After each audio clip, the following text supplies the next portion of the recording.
अपने 28 किलोमीटर की बाउंड्री बढ़ने से या रिफाइनरी के आसपास के 15 गांव के रास्ते बंद हो गए, वो अभी तक नहीं बन पाए, इससे बड़ी कोई शर्म की बात नहीं हो सकती।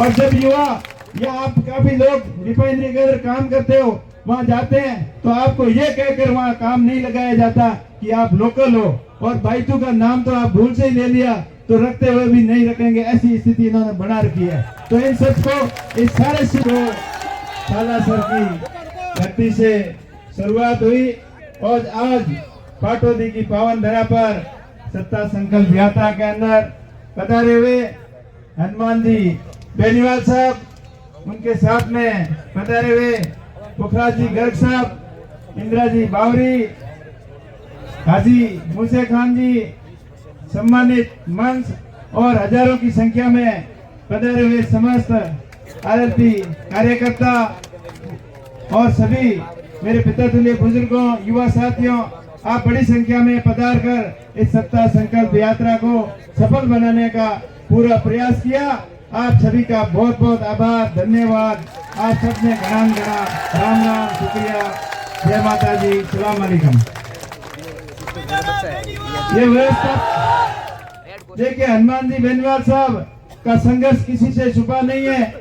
जिस प्रकार पिछले 15 सालों से ये अपने जवानों और किसानों के लिए संघर्ष कर रहे हैं, 2018 के अंदर पार्टी बनाई और आप लोगों का भरपूर सहयोग भी मिला, 3 सीटें मिली। उसके बाद में हनुमान जी को बीजेपी को गठबंधन करने के लिए मजबूर होना पड़ा और गठबंधन के साथ में वो दिल्ली गए। पार्लियामेंट के अंदर जिस प्रकार राजस्थान की विधानसभा के अंदर हमेशा जवानों किसानों के मुद्दे उठाते थे, उससे कई गुना ज्यादा दिल्ली की सबसे बड़ी पंचायत लोकसभा के अंदर ऐसा कोई दिन नहीं जाता जब हनुमान जी बेनीवाल जवानों और किसानों के हित के मुद्दे नहीं उठाते।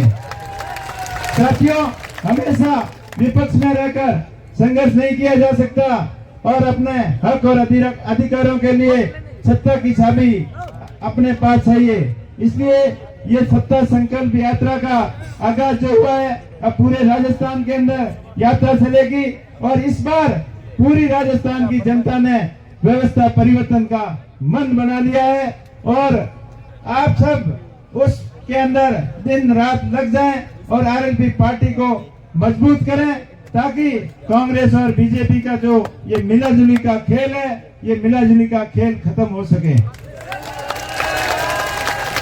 साथियों, जब चुनाव नजदीक आते हैं, कई हिंदू मुस्लिम की बातें करते हैं, कई जाट राजपूत की बातें करते हैं, लेकिन मैं आपको इतना ही कहना चाहता हूं कि अपन सदियों से साथ में बैठे हैं। आपने कभी ये विचार किया अपने मन में, जब हमेशा भाई की तरह रहते हो, लेकिन जब चुनाव आते हो एक दो महीने के लिए आपस में तनातनी हो जाती है, ये क्यों होती है? ये सिर्फ और सिर्फ राजनीतिक पार्टियों के अपने स्वार्थ सिद्ध करने के लिए होती है। इस चीज का आपको पूरा ध्यान रखना है।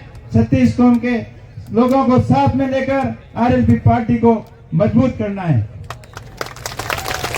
पिछले चुनाव के अंदर अब बाइतू और गिड़ा के अंदर आरएलपी की स्थिति मजबूत थी और पाटौदी के अंदर हमारी खुद की गलतियां रह गई।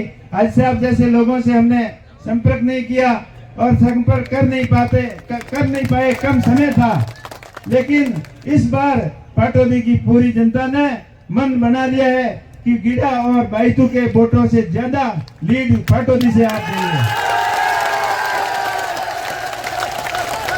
आपने पूर्ववर्ती सरकारों को देख लिया, चाहे लाइट का मामला हो, चाहे पानी का मामला हो, चाहे सड़क का मामला हो, चाहे शिक्षा का मामला हो, चाहे चिकित्सा का मामला हो, जब चुनाव नजदीक आते हैं कई बड़ी घोषणाएं करते हैं और चुनाव होने के बाद में सब भूल जाते हैं।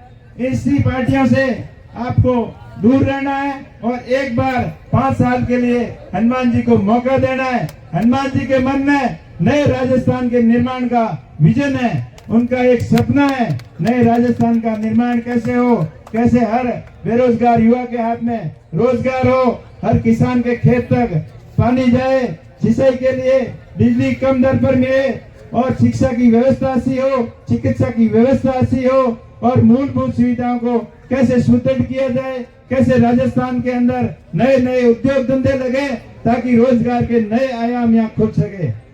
इतने साल पूर्ववर्ती नेताओं ने कभी ये नहीं सोचा कि इंडस्ट्रियल डेवलपमेंट राजस्थान के अंदर करना चाहिए। अगर राजस्थान के अंदर दूसरे राज्यों की तर्ज पर बड़े उद्योगों का निर्माण होता तो अपने राजस्थान के युवाओं को रोजगार के लिए दूसरे राज्यों के अंदर, चाहे हैदराबाद हो, चाहे बेंगलोर हो, चाहे कर्नाटक हो, चाहे अन्य राज्यों के अंदर रोजगार के लिए जाते हैं। अगर राजस्थान की पूर्ववर्ती सरकारों का विजन सही होता, उनका ये सपना होता कि नए राजस्थान का निर्माण करना है, उद्योग धंधे लगाने हैं, राजस्थान का डेवलपमेंट करना है, तो अपने को रोजगार के लिए बाहर नहीं जाना पड़ता। इसलिए भाइयों, इस बार संभल जाओ, आरएलपी का फुल सपोर्ट करो, एक बार मौका दो। मैं आपको विश्वास दिलाता हूँ, हनुमान जी जैसे आदमी, आप एक बार मौका दोगे तो आपको कभी धोखा नहीं मिलेगा। अपने यहाँ रिफाइनरी आई, बहुत लोगों को आस लगी कि अपने को यहाँ बड़े रोजगार मिलेंगे, बड़े उद्योग धंधे के लगेंगे, लेकिन रोजगार तो दूर गए। अपने 28 किलोमीटर की बाउंड्री बढ़ने से या रिफाइनरी के आसपास के 15 गांव के रास्ते बंद हो गए, वो अभी तक नहीं बन पाए। इससे बड़ी कोई शर्म की बात नहीं हो सकती। और जब युवा या आप काफी लोग रिफाइनरी के अंदर काम करते हो, वहां जाते हैं तो आपको ये कहकर वहां काम नहीं लगाया जाता कि आप लोकल हो, और बाइतू का नाम तो आप भूल से ही ले लिया तो रखते हुए भी नहीं रखेंगे, ऐसी स्थिति इन्होंने बना रखी है। तो इन सबको, इस सारे सिस्टम को ठीक करने के लिए हनुमान जी का सपोर्ट करें और सत्ता के अंदर भागीदारी रही, तब ये सारे समस्याओं का समाधान होगा। स्थानीय लोगों को 80% रोजगार भी मिलेगा, गाड़ियों का जो कम किराया मिलता वो किराया भी ज्यादा मिलेगा, और स्थानीय लोगों को रोजगार के अंदर प्राथमिकता दी जाएगी, और पेमेंट के अंदर भी कोई भेदभाव नहीं होगा। इस चीज का मैं वादा करता हूं आपसे। बाकी जिस प्रकार पिछले 4.5 साल आपने वो जो राजनीतिक दुराचार का दंश झेला है, उससे मुक्ति पाने का अभी ये तरीका है। अपने भाइयों के साथ हमेशा भेदभाव हुआ, किसी को ट्रांसफर का डर बताकर उसको दबाया गया, किसी को धंधा डिस्टर्ब करने का लेकर दबाया गया। आज जी साहब अभी बात कर रहे थे कि ई मित्र वालों तक की इन्होंने नहीं बख्शा। इससे बड़ा दुर्व्यवहार अपने साथ में क्या हो सकता है? दुर्भावनापूर्ण, भेदभावपूर्ण बातें काम करने वाले लोग भाषणों के अंदर तो कहते हैं कि भाईचारा बढ़ना चाहिए, विवाद नहीं होना चाहिए, और बाहरी ताकत यहाँ आती है, लेकिन उनके मुंह में राम बगल में छुरी वाली कहावत है। सबसे पहले ज्यादा किसी ने विवाद पैदा किया है तो हमारे विधायक साहब ने किया है, और सबसे ज्यादा किया है वो पाटोदी के अंदर किया है, वो आपके सामने है। तो आप ऐसे लोगों से सावधान रहें, और बाइतू के संपूर्ण विकास के लिए, 36 कौम के लोगों को साथ में लेकर चलने के लिए आप आरएलपी पार्टी का सपोर्ट करें। और आपको मैं एक बार पुनः धन्यवाद देना चाहूंगा कि आप बड़ी संख्या के अंदर यहाँ पधारे, और 36 कौम के मौजूद लोग यहाँ पधारे, इसलिए आप सभी का बहुत बहुत धन्यवाद, बहुत बहुत आभार। बोलो तेजाजी महाराज की, छत्रश्री के मां बाबा की, चिड़िया दे महाराज की, नवाब शरीफ जी की,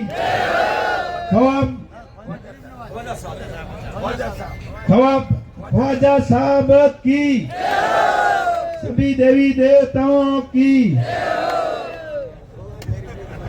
बहुत बहुत धन्यवाद। आप एक बार जोरदार तालियां बजाकर